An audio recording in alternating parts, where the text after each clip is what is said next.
Two. Two. Two. Philippines. Long, how many? Already? 4. 2,000. Two adults. How old for adult? 2 adults and 2 kids. How old for kids? 8, 7. 8 and 7. Okay. But for 100 centimeters less. Total how many kids?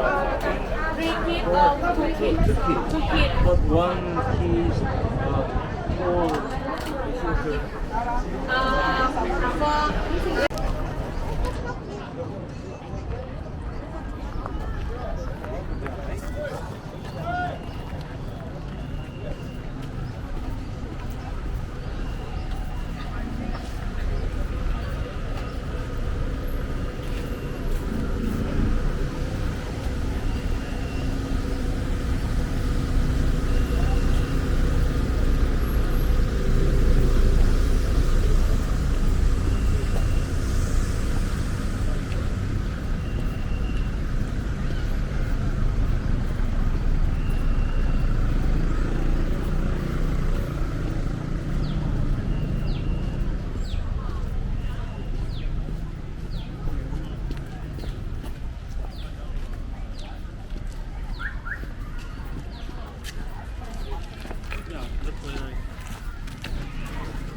그거 하나를 넣으세요, 뭐.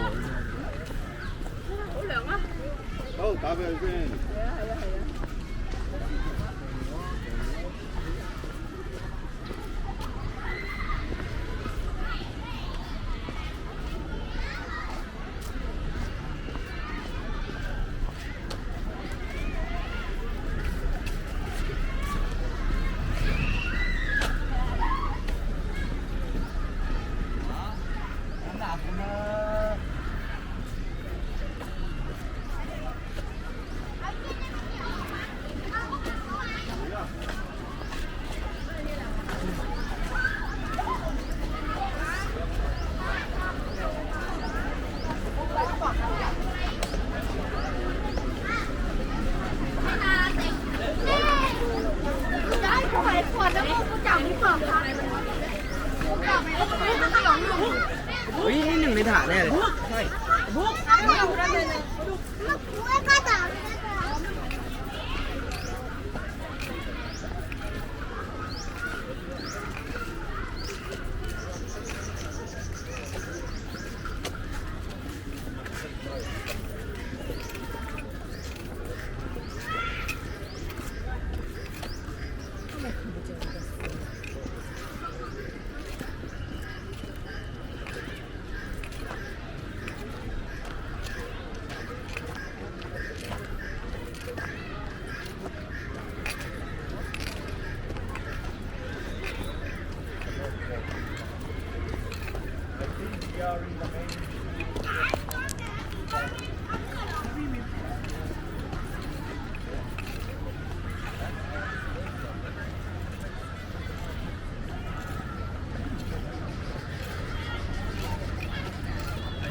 So for the English, please make one noise for us every month.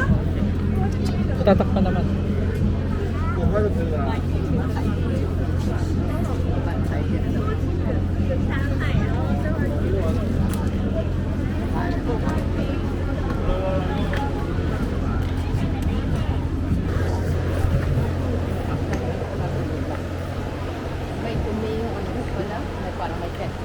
yung ano? Damit. Saan? Siguro inupuan o maliit.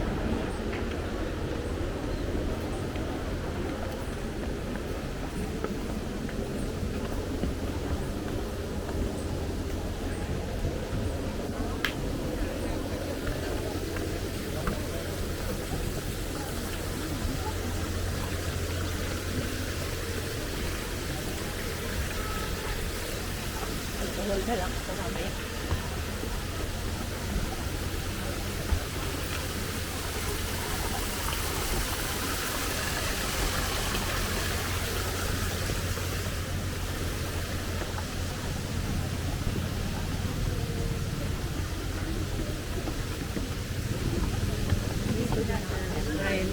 When there was a tour starting, as opposed to making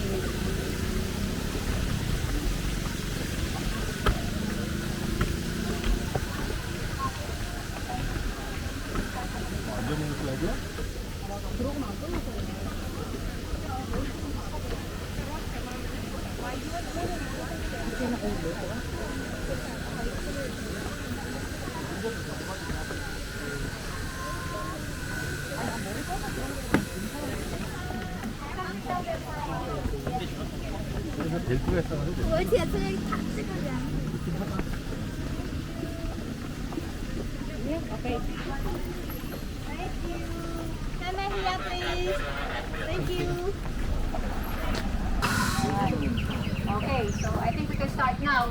Good afternoon, everyone. Good afternoon. Hi, my name is Lauren, and I will be the one to give you information and walk with you around the building to explain what are the meaning of those carving facilities. Okay? So the reason why we have to wear helmet because there are some parts inside which is under construction. But for now, if you're not comfortable, you can have it for a while, and later inside you can remove it when you want to take photo or video. Is that okay with you? All right. So our tour will gonna take like 45 minutes up to 1 hour, but as much as I can, I will make it more shorter because I know everyone are so excited to explore the museum. Okay, the first part of our tour, I will going to show you the carving section, the ladies who are doing the actual carving. All right, and then after the tour, you can go and explore by yourself. Okay, let's go this way. Watch your steps.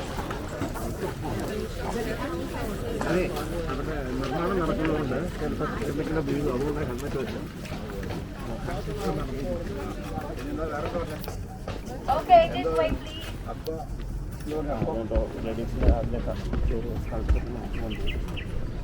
Photo എടുക്കാൻ പാടില്ല എന്താണ് എന്താ പറയുക ഫോട്ടോ എടുക്കാന്ന് ആൾക്കാർ ചെയ്യുന്ന എന്താണെന്ന് നോക്കാം അല്ല അവർ പറഞ്ഞു വീഡിയോഗ്രാഫർ ഫോട്ടോഗ്രാഫർ പറഞ്ഞു പ്രൊഫഷണൽ കൊമേഴ്ഷ്യൽ വേണം Okay, this way.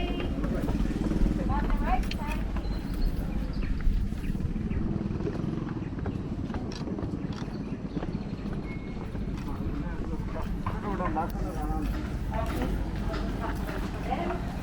Yes, slow breathe.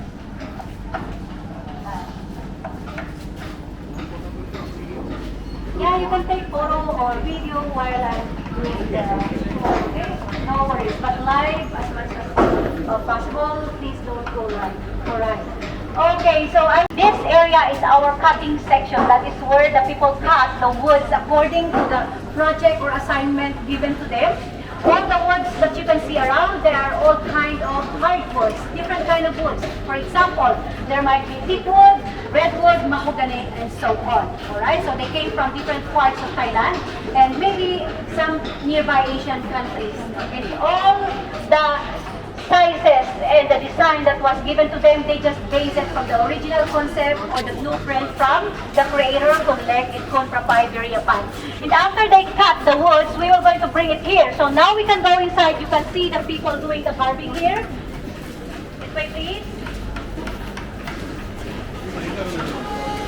Okay, there you go.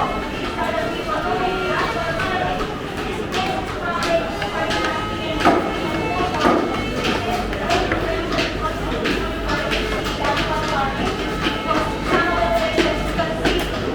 the structures or the designs like this, they are already assembled, but here you can see them doing the actual carving. And for the carving, they don't use any machine, okay? They just use their bare hands with with a set of chisels like this. Okay? And for example, this one. All the images that you can see even around the museum later, it doesn't come in one piece of wood. So try to imagine that they are doing the puzzle. Okay? And for example, this one, the project that was given to them, they were going to finish that in 1 week. And after they finish, they were going to bring it inside the building to assemble. And the assembly will gonna take like another 1 more week. Ladies and gentlemen, later after the tour, you can go back here. You can ask these ladies to sit down with you. Let them, you do the carving for video and for photo purposes. So imagine if you have done any small carving from here, you are already a part of this legendary museum. Alright, so you can go back here later. And I want to show you the sample of our timber. Okay? You can see at your left side, this is the sample of our timber to use for the columns. And this is the machine that we used before to cut the wood. But now, we don't use this anymore since we already completed the 170 columns inside, which you can see later. Ano yung Okay, ginagawa we can mo? come forward. We're going to show you the actual model of the factory. Okay, it's ready.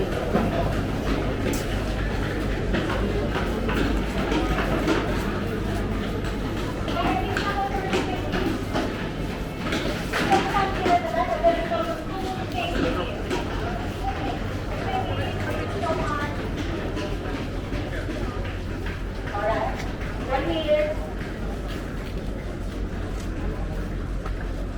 Okay, you can come over. Alright, take a little bit for me.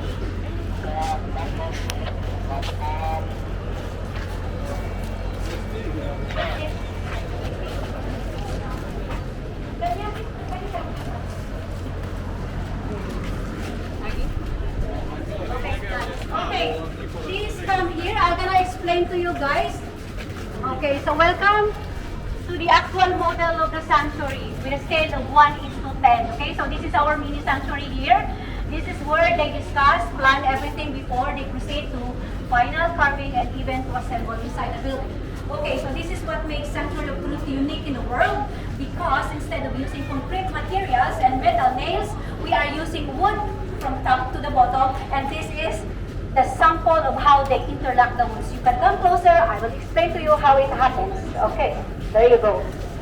You know, even for the roof, we are using wood. We call this the shingle roof, okay? So can you see the line in the middle? So this is for the raindrops or for the waterfall, okay? I'm gonna show you the sample of one piece of wall. Okay. There you go. Okay. So this is the sample of one piece of wall. We call it the butterfly joint. Okay, you see there's a butterfly joint in the middle. This is how they connect the two pieces of wood. And at the back, there is decoration. What about for the big wall? So this is how it happens. Ladies and gentlemen, we are using the long dovetail. So this is how they do.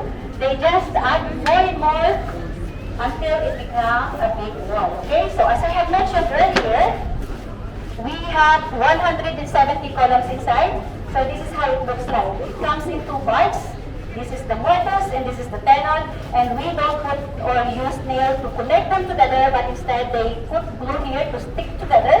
And at the top, there's a carrying pole to give weight to the column. So maybe the purpose of this is in case there is some movement, the building will just gonna, shake like that. Okay. But good thing here in Thailand, there's no earthquake. Okay. So instead of using metal nails, we are using this one. This is what we call the wooden pin to connect all the woods. Okay? So all the wisdom coming from the past, it was passed on from generation to generation until it became a beautiful museum at your back. Alright, so are you ready to explore inside? Okay, so we have to move slowly but surely that I don't have to miss the information. Okay, this way please.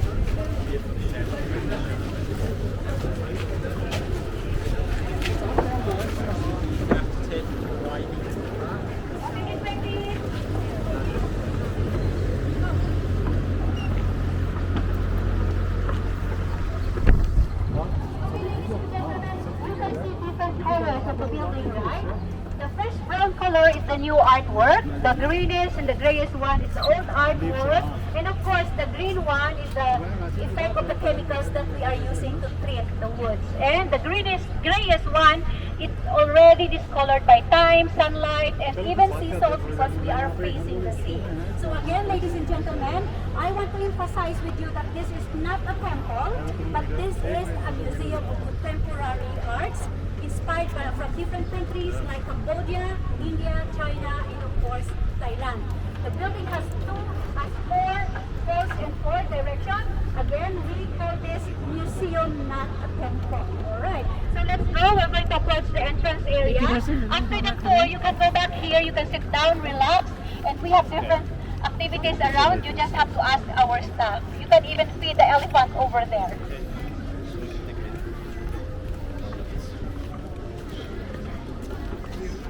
Yeah. So mainit. If you want to use umbrella, ladies, especially for the ladies, we have free umbrella over there. You can use it. Or are we good? Alright. So this is the exit area. You have to go down here later and please put back your helmet over there.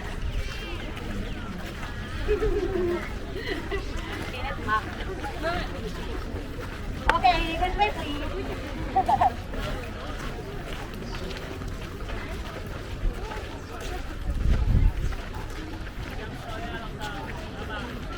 Okay, I'm gonna make a picture. I have something to show you about the building.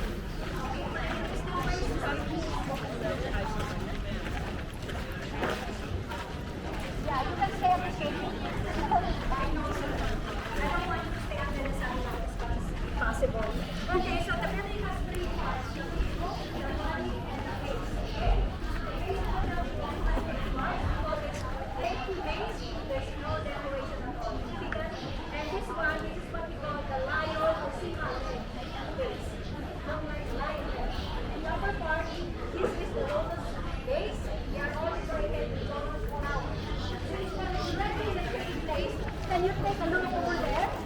This one, the carving in the middle of the gap or between the base, they are telling about Thailand traditional culture. Okay? So that one, it is about traditional way of creating game, because before people used to take anything from the nature like banana leaves, branches of trees, coconut shell to create game, and they became close by doing that. But nowadays, because of the social trend, how can we compare? Two persons sitting beside each other but so busy tapping their fingers on the phone or tablets that makes them separate, right? So that's the difference from before and today. But you know, we came from different countries, we have different cultures, but good thing about this culture, it was created to make people unite, alright? Actually, this one, it tells about Thailand traditional way of planting and harvesting rice, because here in Thailand, mostly people are farmers. And this one, I want to tell you about this. This is what they call cat parade. Here in Thailand, ladies and gentlemen, they have a belief that during dry or drought season, they are doing cat parade to request rain from the nature. Isn't it amazing? Again, we came from different countries, but we have this different culture. But good thing about the culture, it makes people closer to each other and unite. Okay, because since it's so hot, we are going to move forward. You can use the sunny side. I don't want you to get, dehydrated. Okay, here you go. If that is more on Thailand, still culture, this one is more on Indian concept. Okay, originally from India. Anybody here from India? Alright, thank you for your culture. Okay, so there are different carvings also here. But the middle of the base. We call this actually the Ramayana story. Okay? Ramayana story originally from India. And it tells about the two phases of our society. Now, you agree that we have two phases, the good and the bad society. So the carving tells about different scenarios, different happenings even nowadays. Okay? But of course, we're always hoping and praying that good will win over bad and justice will always prevail in justice. Okay? Let's move on. The entrance is over there. We are almost there. And at the upper part, by the way, is more on Chinese concept. So you can see the carving is more on Chinese images But I'm going to tell you that later once we arrive inside the building. Okay, this way please.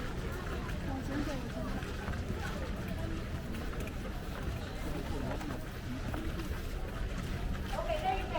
There's a balcony here.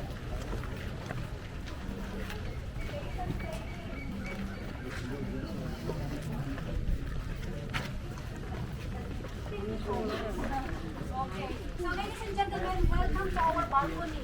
Alright? For those who love to take photos for your social media, don't miss this. This is one of the Instagrammable spots here. Stand in a middle inside, but somebody should sacrifice to take a photo of you. Alright?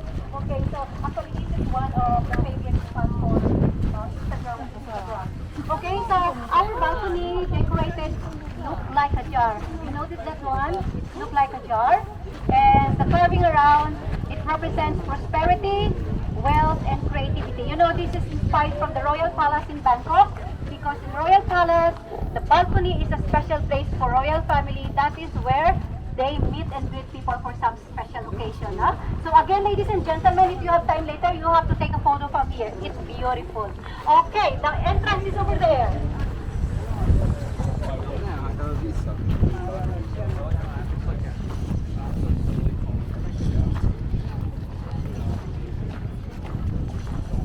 Okay, we are now about to go up inside the building.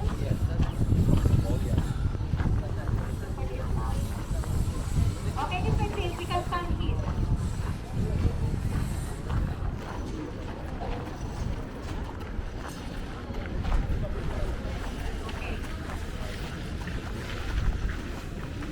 Before we go up, I have last explanation about the outer part of the building. And I want also to show you that we have mini lift here, good for 2 to 3 persons. This is the only mechanical we have inside the building, the mini lift. Alright, because there are some guests that they want to explore but they cannot use the steps. Okay, anybody, have you been in Cambodia? Good, sir, congratulations. So no problem in there, don't worry. You can stand here and make that 4 faces direction because that is similar to Cambodia's Angkor Wat. Alright? So let me start explaining about the 4 faces before we go up. Okay, this one represents the sublime state of mind or the qualities of a good person. I know that this is what we're trying to be loving, kind, compassionate, and fair to one another. Okay? So that's the meaning of that 4 faces over there. The sublime state of mind. And the 3-headed elephant, we call that the hero elephant with Indra sitting on the top. That one represents the good quality of a leader. A leader who doesn't think bad, say bad, and do bad towards others. Alright? And have you ever wondered why they call this place the Sanctuary of Truth? So actually there are a lot of carvings with meaning behind it, but of course, just like life is so broad for us to issue this day. But I am going to tell you the 7 truths of life. That's why they call this place the Sanctuary of Truth. Okay? And there are also carving around the steps. Okay, as we move forward to go up, please come here so I can show you. There you go. It's alright.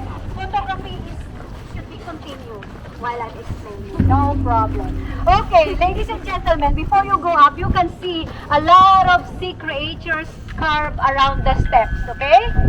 Yeah, and this one, you can continue walking, ma'am, no problem. Okay, so there are also, this is a wave of water flowing against the building. The concept of this building is that nowadays, because of the social trends, fast-growing technology, all of us, you and me, are so busy going with the flow of life that sometimes we forgot what is really the meaning of life is. But today, just like the sea creature, we are going up. We're going to swim inside the building, swimming against the flow of life to discover the 7 truths of life. So I think inside is more windy. So are you ready now? Thank you so much. Let's go. You can use the boat side of the steps.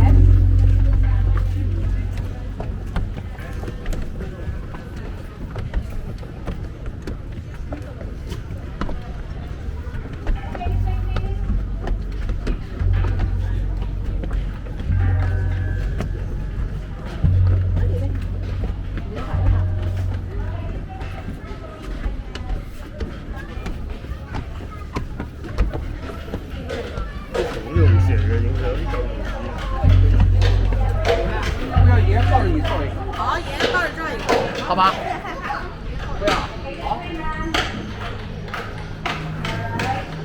For the English language, please go inside. We're going to start our food there. More.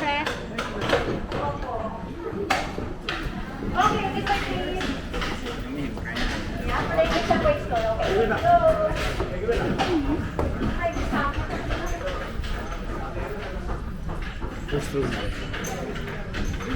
Okay, we're here. So you can take a photo while I give information about the Okay, for the English language tour, ma'am sir, I would like to tell you about the stickers you can see on the floor. So this is the picture spot.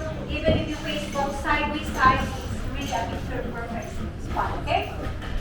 So don't wonder why there's a lot of stickers like that one.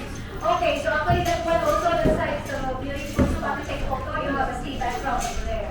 Okay, so now everyone, we are now on the first group of life, okay? So I know that everyone are so excited for by yourself, so let's go on and let's move on.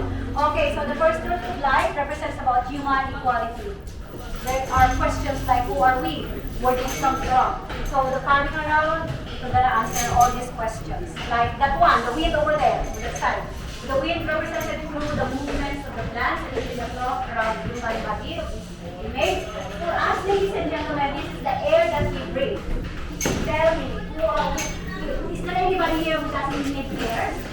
All of us need air, right? And we need these things to survive. Next one also is the water. Water represented through the wave of water over there. And for us, this is the liquid in our body, just like the sweat, if we are sweating right now, like our tears, plasma, and so on. Next one is the earth. The earth, everything that we can see around, and for us, this is our skin, bone, and even now, our internal organs. So this is the solid part of the human body. And the last one over there is fire. Dragon over there. So fire represents the energy or emotion. So you see, ladies and gentlemen, you and me and even the parents where we come from are compounded with these four basic elements that make us all equal. Okay, it doesn't matter what country we come from, what is our status in life right now. We are all equal because of all these four basic elements. Alright, so everyone deserves the same treatment and respect. Okay, so again, the first group of life represents about human equality. Okay, let's move on to the second one so we can finish our report. Okay, this way please, I'm going to show you more.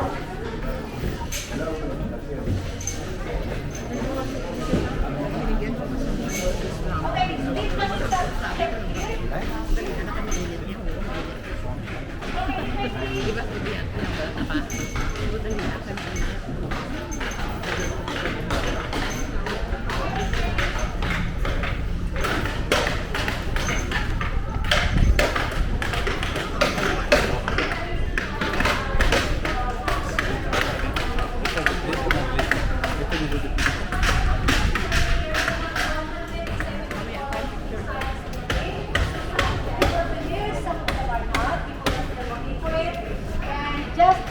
information, the history says this is the very first cordon that it was put up or installed here. And the wood that they use is already this hundreds and 100 years old wood. Okay, that's the fact here.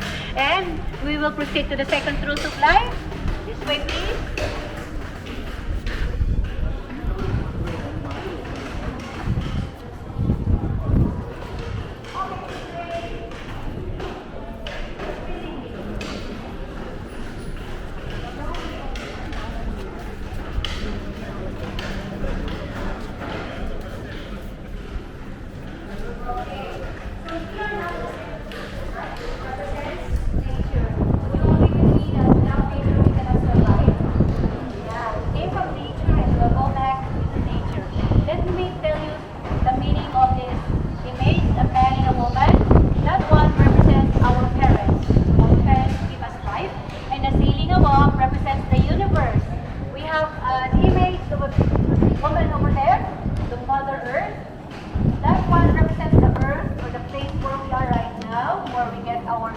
Our accommodation.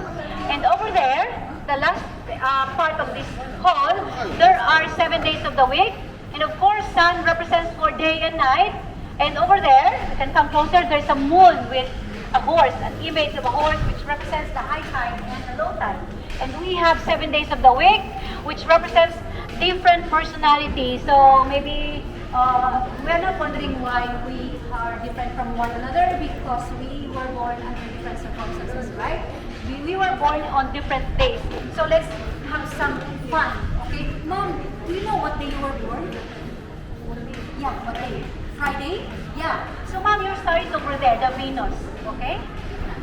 So actually, we have calendar over there. You can check later what day you were born. You can also ask Mr. Google.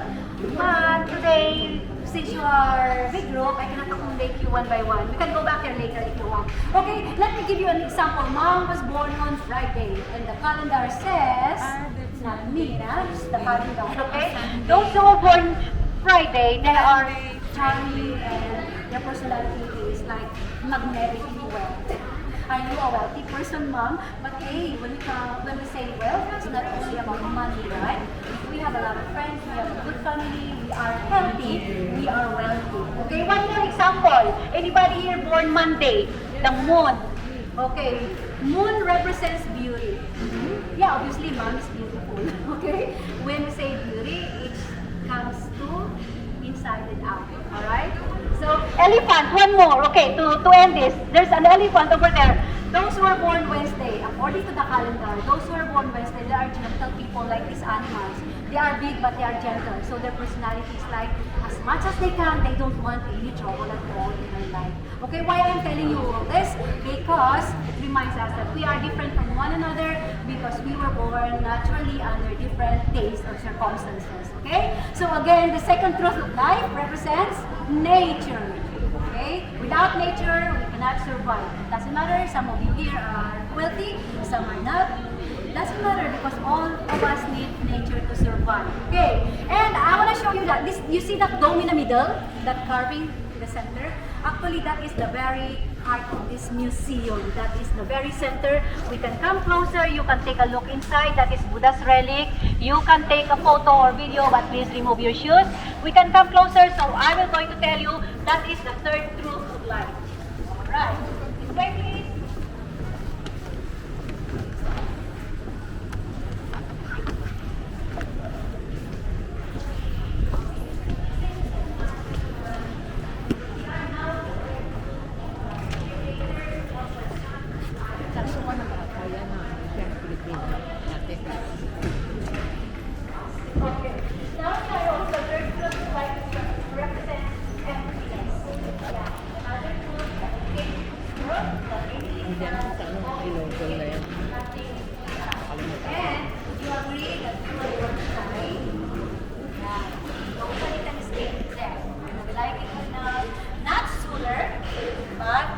Later, we are going to escape this world. And you know what? This dome, everywhere you take a look, there are a lot of decorations, garbage, but this one, they leave it empty because this represents emptiness. As I had mentioned, that we came into this world, nothing with us, taking nothing when we exit. So whatever we have right now, they are only temporary. Okay? Any material things that we have right now, they are temporary. We cannot take it with us. But we can only leave one thing. Or take one thing. This is good or the bad that we have done towards other people or towards the society. Okay? So again, ladies and gentlemen, the third truth of life represents life emptiness. We are born to die. Okay? Again, I want to tell you, if you are curious about this Buddha's relic, you can go up later, take a photo or a video, but please remove your shoes. Now, we're going to proceed to the fourth truth of life. That is the area where everyone say is so relaxing. Okay, let's go. And it's almost done. Let's say 95% done. No function at all. That's why it is.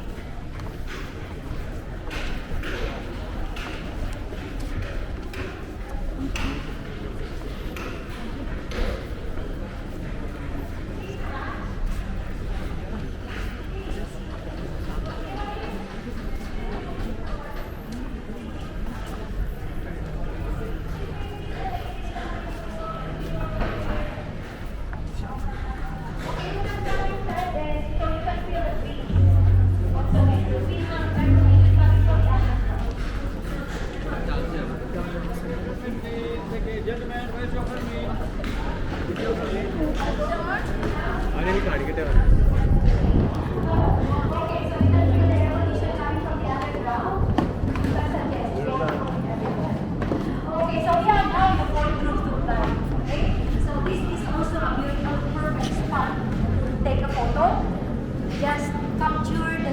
hug, and if you want a silhouette photo, you can stand there and make the window or the bottom of your background. And now, the meaning of this all represents the great example of the people. They passed away like 100 years ago already. So there are a lot of images around both sides, right and the left side. Okay? Let me tell you about this one. This is our Testbara, and over there is the Reed, and over there is Montessori. So these three philosophers have one philosophy in life. Okay? They are trying to remind us that we have to overcome any negative feeling or emotions that we have. What are those, for example? Sometimes we are greedy. Sometimes we have hatred towards other people. Sometimes we hold grudges in our heart. So their philosophy in life is we have to overcome this negative feeling or emotion. Okay? The next one that I'm going to tell you is Lao Tzu over there. Lao Tzu is also a Chinese philosopher, and his philosophy in life is that we have to balance our living with the nature, especially nowadays. The fast growing of technology, the social media, what we see on internet. Sometimes people tend to, we want this, we want that, we aim for more. Sometimes the result that we also ruin the nature. So his philosophy in life is we have to balance our living with the nature. And the next one, actually it's my favorite. There you go, over there. Confucius. It's popular, right? And one of his popular lines saying, do not do unto others what you do not want others to do unto you. Actually, it's a golden rule, that we can practice in our everyday living and teach to, especially to the young generation. Okay? So that are the philosophies of this philosophy that I have tell you. Okay? The great example of the people, they passed away, but we can still remember and practice their philosophy in life. Okay? So again, ladies and gentlemen, the fourth truth of life is about the great example of the people. Okay? Don't forget to take a photo from here. And I just want to share it with you. Are you familiar? Anybody here, are you familiar with the movie Money Heist? Yeah, okay. So in Espanol, it's called La Casa de Papel. Okay? So that is where this is where exactly they filmed the movie. I'm just trying to place it out. Okay? That this place is also a filmmaker location. Alright, so let's move on so we can finish our tour. This way, please. Let's proceed to the fifth group of life.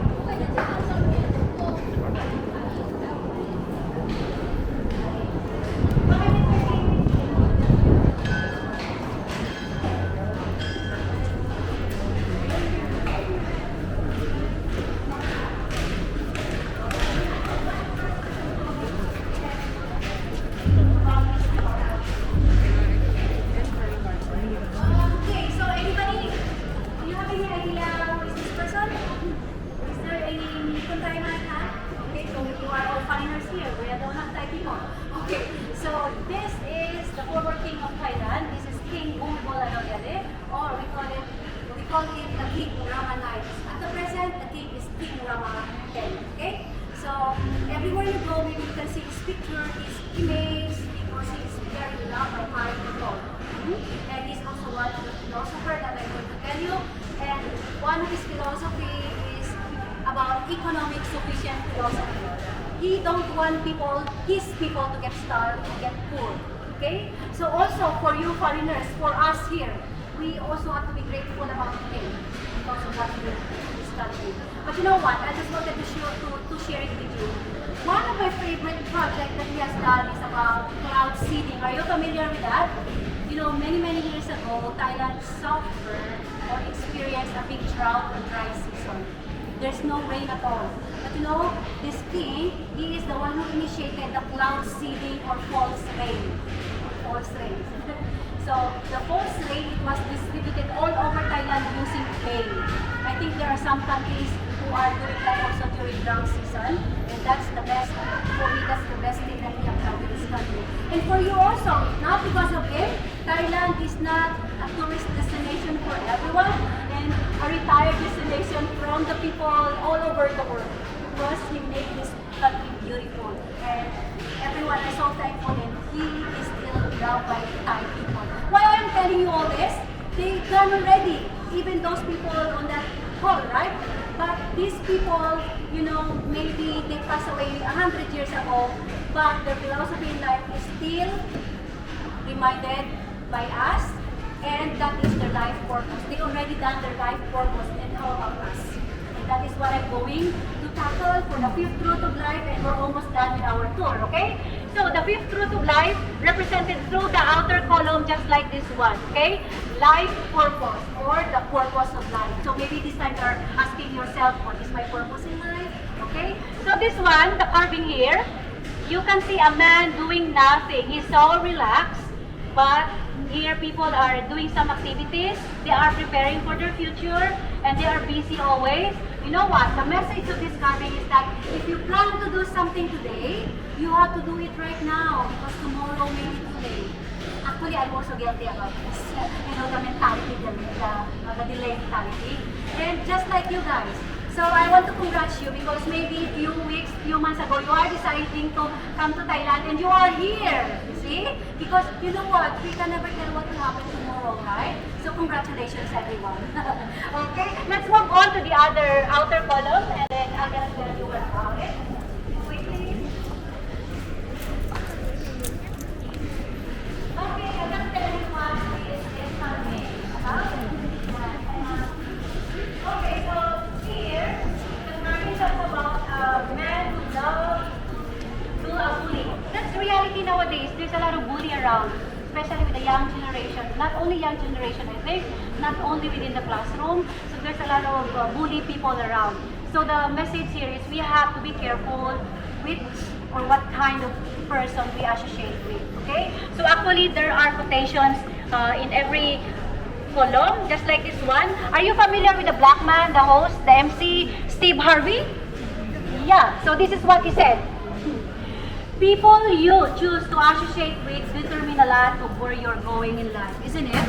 Yeah, because of the influence. So that's why we have to be careful what kind of people we associate with. You want to be a good person, always solve yourself with a good person. But if you don't want to be good, go with a crazy one, and you're gonna be crazy as well. Alright, so that's the message of this coming. Let's move on over there. And we're going to finish our fifth truth of life. Okay, you can walk from here. Okay. Thank you so much. Okay, so there's a lot of carvings around, just like this one is so popular. And when you take a closer look, look at the carvings. They are very intricate. This is what we call the Ganesh. Ganesh. Yeah. Very much. Okay, the next one that I'm going to tell you is this one and that one. So you can see the carving here, people are making a gesture, a respectful gesture. Have you noticed wherever you go here in Thailand, people greeting you with this kind of gesture? They're doing like this, no? So this is what we call why. Okay, so so this is our one way of showing our respect to the people. Okay, here the message here: respect for those who deserve it, not those who demand it. Imagine there's a lot of big difference between giving our respect to the people who deserve it and those who demand it. So for us, we want to give our respect to those who do goodness towards other people as well. Okay? This one also is similar to the first one. Okay? This is about friendship or the people around us. I love to tell this to, especially to the young generation nowadays. About friendship. It's not about quantity. It's about quality. Okay? A friend who can lift you up, person who can lift you up, not to bring you down. Exactly. So we have also to be choosy when it comes to making a friend. Okay, over there, there is a man sitting holding a book. Okay, let's go this way and turn around. We're going to end up.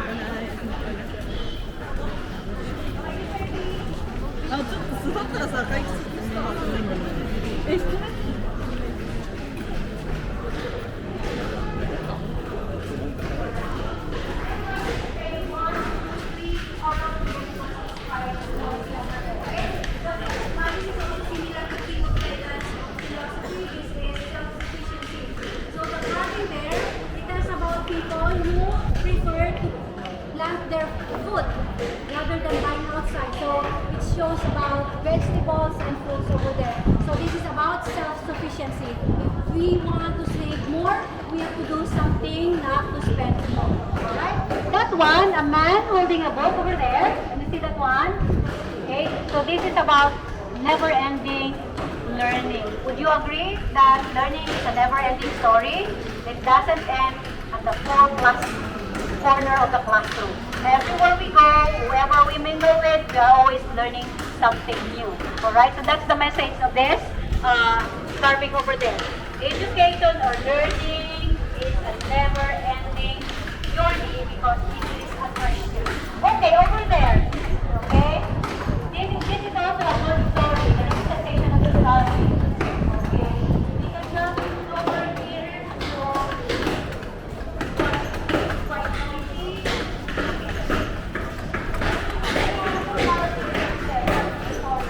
The other part, you're going to see people speaking with one another. You know the message of that is we have to be careful for the word that we are using towards other people. Word can make and unmake a person. Do you agree with that? Sometimes we are saying something which offends somebody. We might be forgiven, but we not forgotten. So we have to be careful how we speak with other people. In the lower part of the carving, you see a woman. She's carrying a woman on her back. See, the message of this is we have to be grateful with the people who've been with us, especially our parents. Most important person who should be in our life because they are the one who give us life.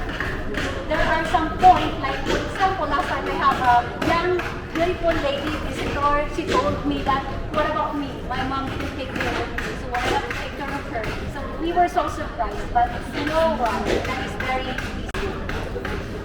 You don't have to take care of your mom because she didn't take care of you. You have to because that's the right thing to do. We choose to do the right thing sometimes, okay? So maybe this one, you don't know if it's her mom or not. Maybe it's other people.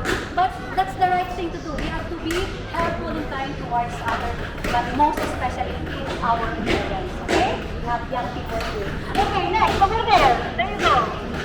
And there you go.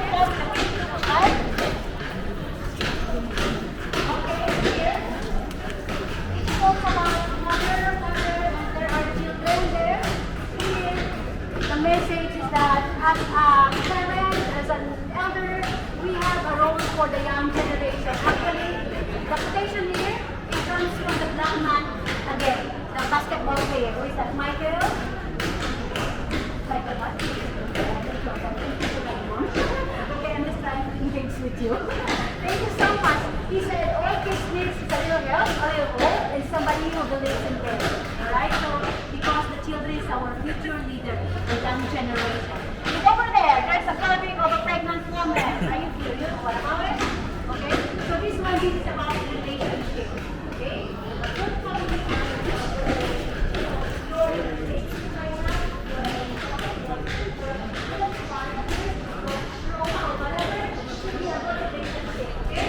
Here the message is that a man taking care of a pregnant woman.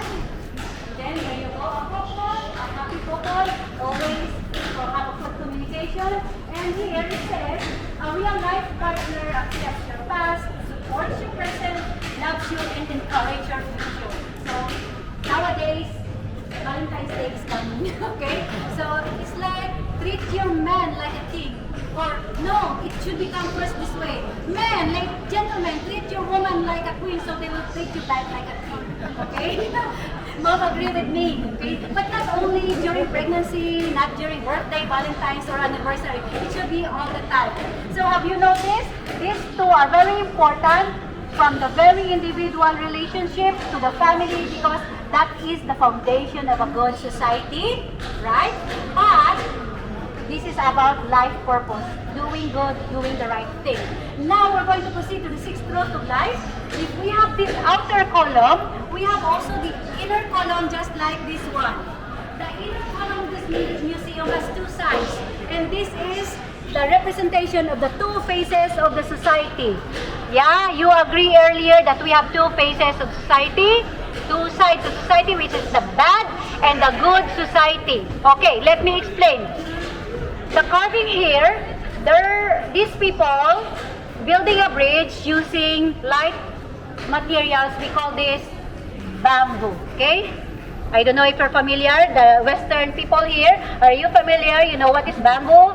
Okay, we are from Asia, so we know this, okay? And the other group of people building a bridge using concrete products. Why? Right? Why have to build two bridges where if we can build one bridge, strong bridge for everyone. Because you know why? This is the society where they practice injustice or bias. Alright? But if we are creating, building, and living in a society where there is justice, if everyone can benefit equally. See? Especially even within the family, it should be there should be equal distribution of wealth, and even to the society, to the people, to the citizen. The government should be equal and justify the things that they can put to the people. Alright? That should begin with us, from the individual.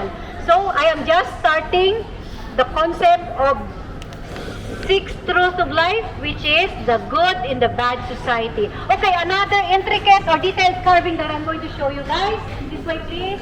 Sorry, there's picture taking. Thank you so much. Okay. This way, please.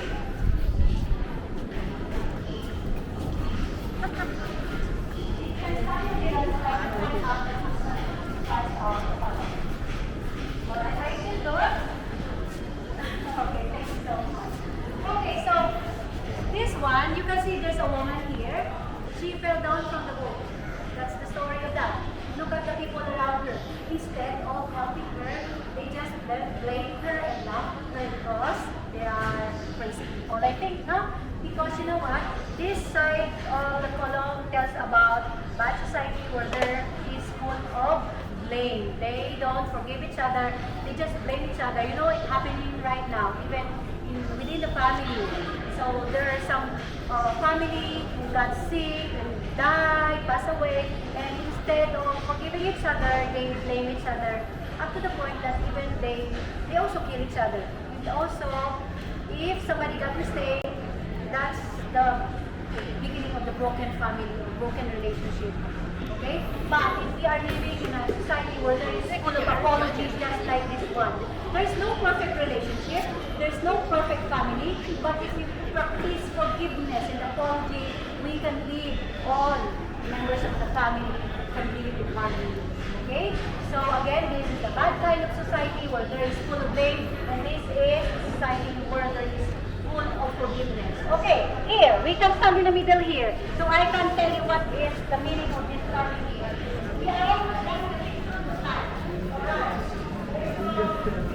Ay, ba't ka naman?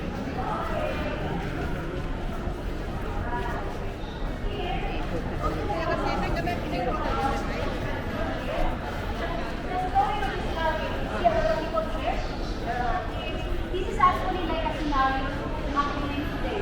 There are family who, they marry the rest number to serve their family. There are some Asian countries, not only Asian, but you know what? Really happening. Instead of appreciating their servant for what they have done for their family, they maltreated them. It's happening right now. Okay? And the upper part, these are the people who doesn't appreciate whatever they have. They're not contented. Look, this person have more than enough food or supplies, but there are people around him like begging, you know? So one way of being grateful or to appreciate whatever we have is to take care of them. Like, not only the people, but to the nature. But this one, instead of consuming their foods, they waste it.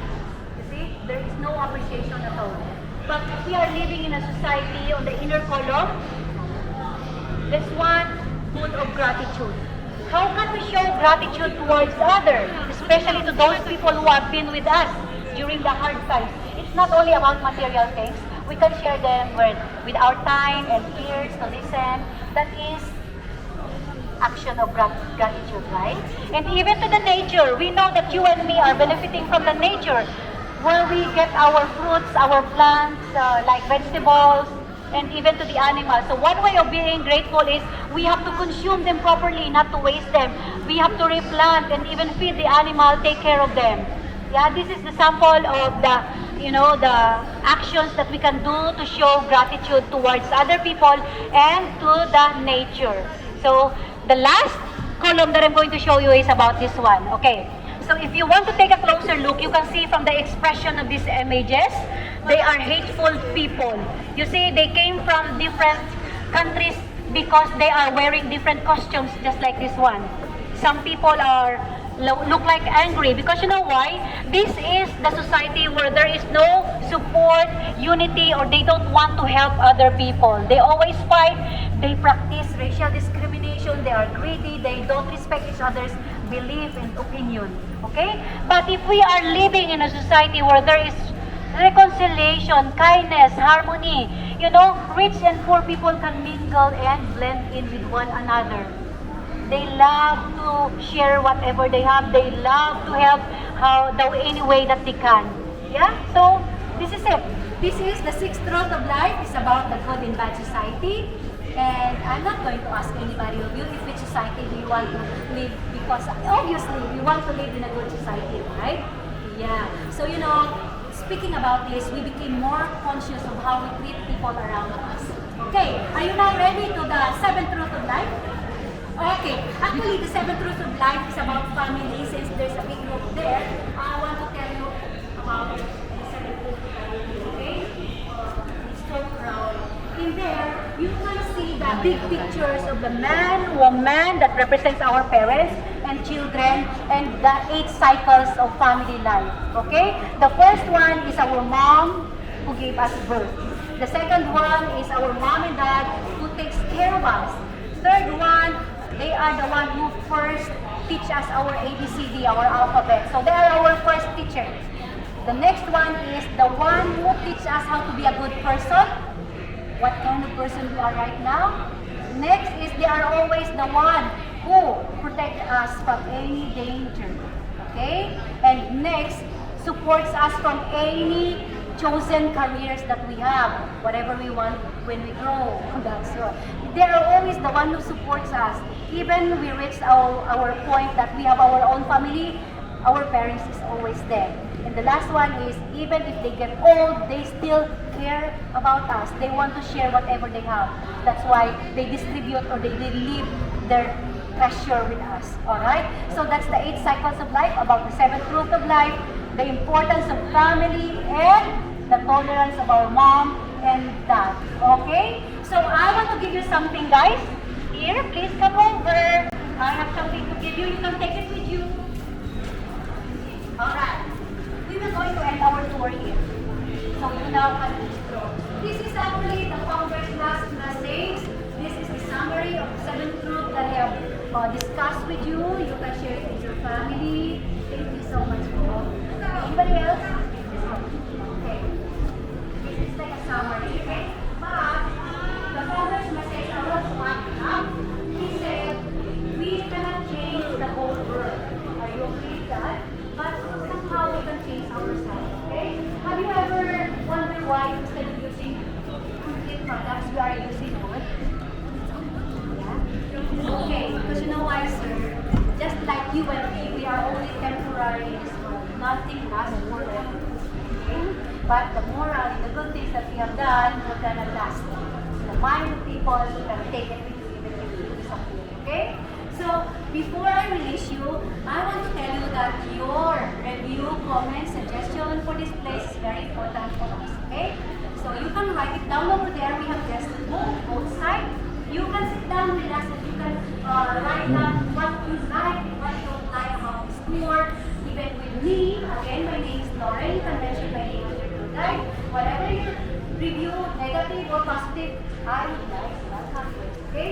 And on behalf of the Sanctuary Museum Management and staff, I really want to say thank you so much for choosing this place as one of your visit destination. And of course, for walking throughout the whole tour from 1st to 7th floor to life. Okay, thank you so much. And I have one last question, only one. Do you have any questions? That's my important question. Yes, sir. Thank you for that beautiful question. So they are already mixed wood, sir. They might be teak wood, redwood, mahogany, and so on. Okay? So they are already, but we choose, according to the history, they choose only the hardwood as much as they can. Okay? And these woods that you can see around, they are already been here for how many years? They are treated, they are reserved, and they still continue to make carvings because you know what? The arts maybe today is good, but there are more beautiful arts coming in the future. So this will gonna be like a never-ending construction, and maybe you will be here 5 years from now. There's a lot of changes. Okay? So, again, thank you so much. You are now released. Thank you for listening to my 7 crooked light explanation. Have a good day. Enjoy the rest of your stay. Sawadee ka. Good afternoon. Thank you so much. Bye!